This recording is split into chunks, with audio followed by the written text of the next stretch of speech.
अन्या अविनाशची cute love story भाग 77. तर मित्रांनी मैत्रिणींनो, तुम्ही जर आमच्या चॅनलवर नवीन असाल तर आमच्या चॅनलला सबस्क्राईब करा आणि बेल आयकॉन प्रेस करा, जेणेकरून तुम्हाला प्रत्येक व्हिडिओची नोटिफिकेशन मिळत राहील. मागील भागात समीराच्या शब्दांत काहीतरी होते, काहीतरी गूढ, काहीतरी विध्वंसक. सम्राटच्या डोक्यात समीराच्या ह्या शब्दांनी एक वेगळीच खेळी आकार घेऊ लागली. त्याच्या चेहऱ्यावरचा संताप आता हळूहळू एका विकृत समाधानात रूपांतरित झाला. समीरा, मला फक्त आश्वासन नकोय, काहीतरी ठोस करायचं आहे. अविनाश आणि अन्याला वेगळं करायचंच आहे, ते वेगळे झालेच पाहिजेत, कायमचे. तो दाट तोड खात म्हणाला. अगदी तसंच होईल सम्राट, पण घाई केलीस तर सगळं फसणार. आधी मला विचार करू दे.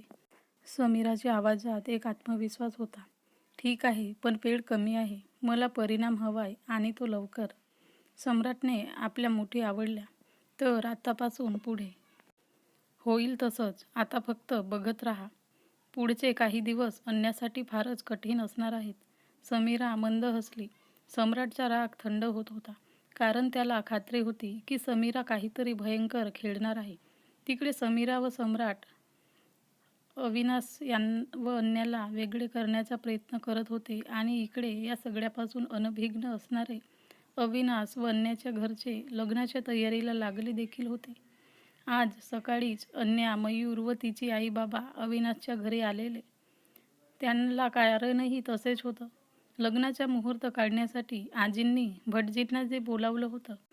ज्या दिवशी आजींना पुन्हा एकदा अन्या भेटली होती, तेव्हापासूनच त्या अन्या व अविनाशच्या लग्नाची प्लॅनिंग करत होत्या.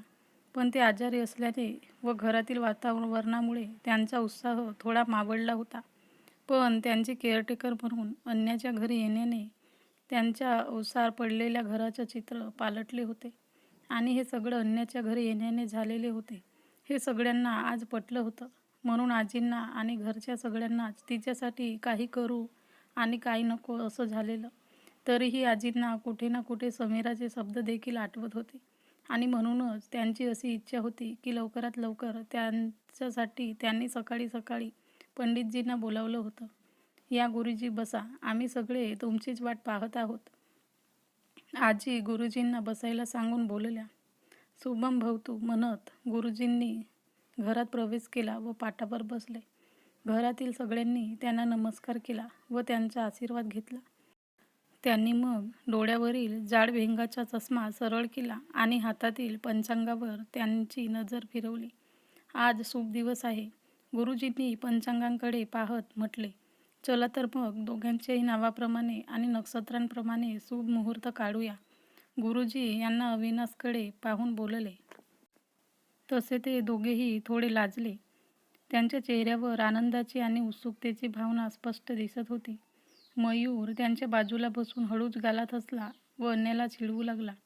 गुरुजी, थोडा जवळचा मुहूर्त द्या, म्हणजे आम्हाला तयारीला लागायला बरं होईल, अन्याची आई हसून म्हणाली. गुरुजींनी डोळे मिटवून काही क्षण विचार केला आणि मग पंचांगांच्या पानांमध्ये बोट फिरवले. आकडे आणि ग्रहतारे यांच्या अभ्यासाचे पूर्णपणे रंगून गेले. घरात शांतता पसरली होती. सगळे उत्सुकतेने गुरुजींकडे पाहत होते. अखेरीस गुरुजींनी डोळे उघडले आणि त्यांच्या चेहऱ्यावर एक स्मित हास्य आले. शुभ मुहूर्त जवळचाच आहे, ते अन्याच्या आईकडे बघून म्हणाले. या महिन्याच्या 3ऱ्या आठवड्यात, म्हणजे 8 दिवसांनी अत्यंत चांगला मुहूर्त आहे. त्या दिवशी दोघांचेही तारे उत्तम जुळतात.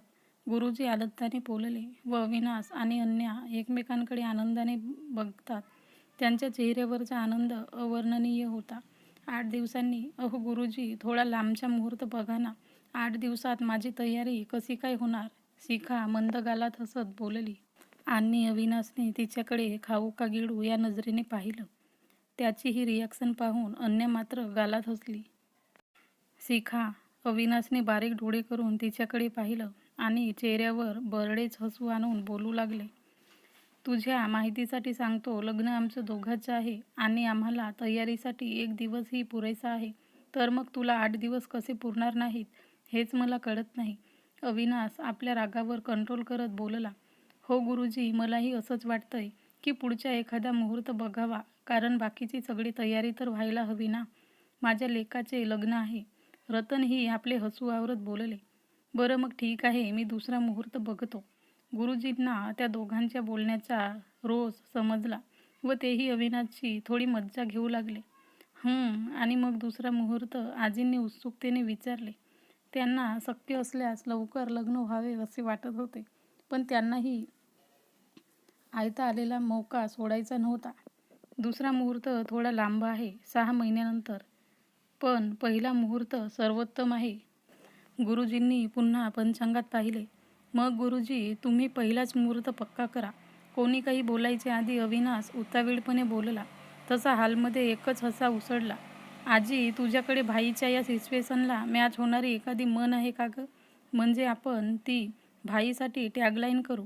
शिखा तोंडावर हात ठेवून आपलं हसू आवरत बोलली. अगं तिला काय विचारतेस, माझ्याकडे आहे ना. उतावळा नवरा गुडघ्याला बासिंग. आजोबा बोलले. तसे तिथे हजर असलेले सगळेच हसू लागले. आजोबा, आणि नवरीसाठी काही नसते का? मयूर दात दाखवत बोलला. तेव्हा बाजूला बसलेल्या अन्याने कोणाचं लक्ष नाही बघून त्याच्या जोरात चिमटा काढला आणि डोळे मोठे करून त्याला गप्प बसायचा इशारा केला. अरे, नवरीसाठी कुठली म्हण असते बरं? मला नाही आठवेना. थांब, मी यमुनाला विचारतो. आजोबा आजींकडे पाहून बोलले. नको नको आजोबा, जाऊ दे. बिचारा मयूर कडवडून बोलला. तसा अविनाश हसू लागला. बरं, आता पुरे झाली मस्करी. आपल्याला तयारीला लागायला हवं. रवींद्र आनंदाने बोलले. हो रवींद्र, तुम्ही अगदी बरोबर बोललात, आजी म्हणाल्या. गुरुजी, तुम्ही आता मुहूर्ताची पत्रिका तयार करा आणि आम्हाला द्या, म्हणजे मग आम्ही आमच्या कामाला लागू, आजी म्हणाल्या. गुरुजींनी होकारार्थी मान हलवली आणि ते पंचांगात काहीतरी आकडेमोड करू लागले. घरात पुन्हा एकदा शांतता पसरली. पण ती लग्नाच्या तयारीला लागण्याची उत्सुकता घेऊन आली होती. अन्य आणि अविनाश एकमेकांना चोरून बघत होते आणि त्यांच्या चेहऱ्यावरचे आनंद लपत नव्हता. 8 दिवसात लग्न ही कल्पनाच त्यांना रोमांचित करत होती. मयूर अजूनही हसण्याचा प्रयत्न करत होता, पण अन्या त्याच्या बाजूलाच बसली होती, म्हणून तो हसत नव्हता. तो शांतपणे उठला आणि लग्नाच्या तयारीसाठी काय काय करायचं आहे याची यादी बनवायला लागला. रतन आणि प्रीती पाहुण्यांची यादी आणि इतर चर्चा करत होते. आजी सगळ्यांना आपल्या अनुभवाप्रमाणे सूचना देत होत्या. गुरुजींनी मुहूर्ताची पत्रिका तयार करून दिली आणि घरात लग्नाच्या तयारीची लगबग सुरू झाली. प्रत्येकाच्या मनात एकच विचार होता, हे लग्न अगदी थाटामाटात आणि निर्विघ्नपणे पार पडायला हवं. पण या आनंदाच्या वातावरणापासून दूर समीरा आणि सम्राट त्यांच्या पुढच्या चालीची योजना आखत होते. त्यांना फक्त योग्य वेळेची प्रतीक्षा होती, जेव्हा ते या आनंदी कुटुंबावर दुःखाचा डोंगर कोसळू शकतील. त्यांच्या डोक्यात 8 दिवसानंतर होणाऱ्या गोष्टीची तयारी सुरू होती, ज्याची कोणालाही कल्पना नव्हती. गुरुजींनी मुहूर्ताची पत्रिका आजींच्या हातात सोपवली. शुभम भवतु असे म्हणत त्यांनी सगळ्यांना आशीर्वाद दिला आणि ते निघून गेले. त्यांच्या गेल्यानंतर घरात लगबग सुरू झाली. लग्नाची तारीख 8 दिवसानंतरची होती आणि आता पहिला महत्त्वाचा टप्पा होता. लग्नासाठी एक मोठा व प्रशस्त हॉल निवडणे. आता आपल्याला एक चांगला आणि प्रशस्त हॉल बघायला हवा, रवींद्र म्हणाले. जिथे सगळ्यांची सोय होईल आणि पाहुण्यांसाठी पुरेशी जागाही असेल, रवींद्र आनंदाने म्हणाले. हो, आणि ही जागा शहराच्या मध्यवर्ती भागात असली की सगळ्यांना कसे ये जा करायला सोपे जाईल. रतन रवींद्रचे बोलण्याला दुजोरा देत बोलले आणि हॉलच्या शोधाच्या चर्चेत सगळे व्यस्त झाले.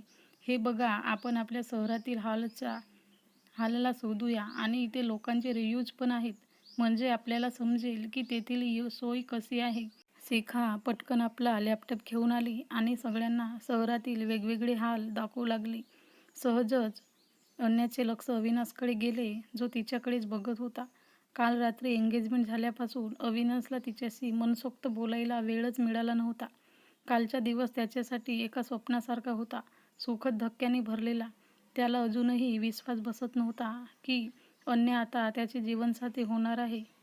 त्याच्या मनात तिच्याबद्दल खूप प्रेम आणि कृतज्ञता दाटून आली होती. म्हणूनच तो एकटक तिच्याकडे बघत होता, कारण त्याला तिच्यासोबत बोलायचं होतं. त्याने तिला गार्डनमध्ये येण्यासाठी डोळ्यांनी खुणावले. अन्या थोडी संकोचली. घरातील सगळ्यांच्या नजरा त्यांच्यावर होत्या आणि कालच्या नाट्यमय घडामोडीनंतर ती अजूनही थोडी अवघडलेली होती. तिने नकारार्थी मान हलवली आजोबांनी मात्र या दोघांच्या डोळ्यातील प्रेमळ संवाद अचूक हेरला. त्यांच्या चेहऱ्यावर एक प्रेमळ हास्य उमटले. तो एवढे बोलवतोय तर तू जा ना, आम्ही आहोत इथं. बघ तरी तो बिचारा काय बोलणार आहे. कालपासून त्याला तुझ्याशी बोलायची संधीच मिळाली नाही. आजोबा अविनाशकडे बघून मिस्किलपणे हसले व हळूच डोळा मारला. आजोबांच्या बोलण्यामुळे अन्याच्या चेहऱ्यावरची लाली अधिक गडद झाली. तिने हळूच आपल्या आईवडिलांकडे पाहिले आणि त्यांच्या नजरेचा होकार मिळाल्यावर ती हळुवारपणे अविनाशच्या दिशेने निघाली. दोघेही काही न बोलता गार्डनमध्ये आले. गार्डन शांत आणि सुंदर होतं. रंगीबेरंगी फुलांचा सुगंध हवेत दरवळत होता. पण दोघांमध्ये अजूनही शांतता होती.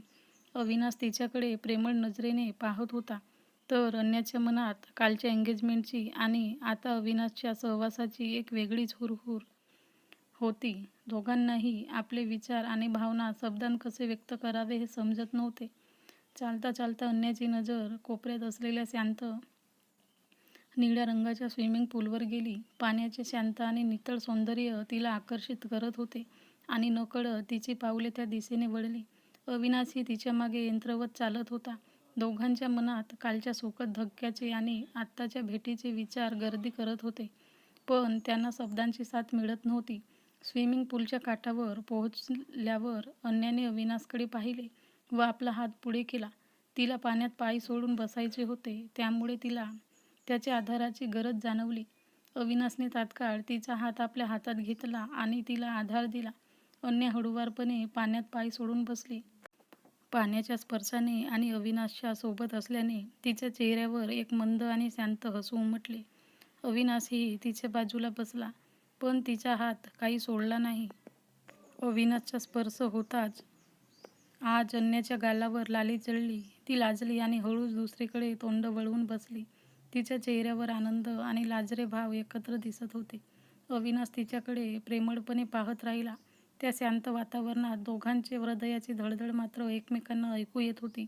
अन्या, मला तर विश्वासच बसत नाही की तू माझ्यासोबत आहेस आणि आपली एंगेजमेंट झाली आहे. हे तर स्वप्न तर नाही ना? अविनाशचा आवाज हळवा झाला होता. त्याच्या डोळ्यात कालच्या स्वप्नवत रात्रीचा आणि आता प्रत्यक्षात अन्या त्याच्या बाजूला बसल्याचा आनंद याची एक वेगळीच भावना दाटून आली होती. तर मित्रांनी मैत्रिणींनो, हा भाग कसा वाटला ते कमेंटमध्ये सांगा आणि लाईक शेअर करा आणि आमच्या चॅनलवर नवीन असाल तर सबस्क्राईब करा.